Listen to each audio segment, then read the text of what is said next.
అండి మీరు ఎన్నికల ముందు చిన్న గమ్మత్తు చేశారు. రాజశేఖర రెడ్డి కొడుకు జగన్మోహన్ రెడ్డి భూములు తీసుకుంటాడని చెప్పావు. ఎందుకు అతని చేత నమ్మించగలిసావు?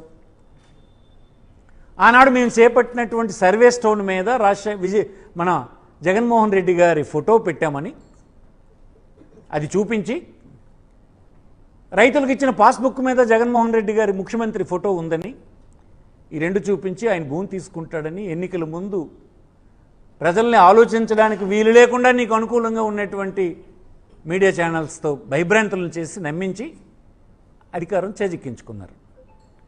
అది నిజమా?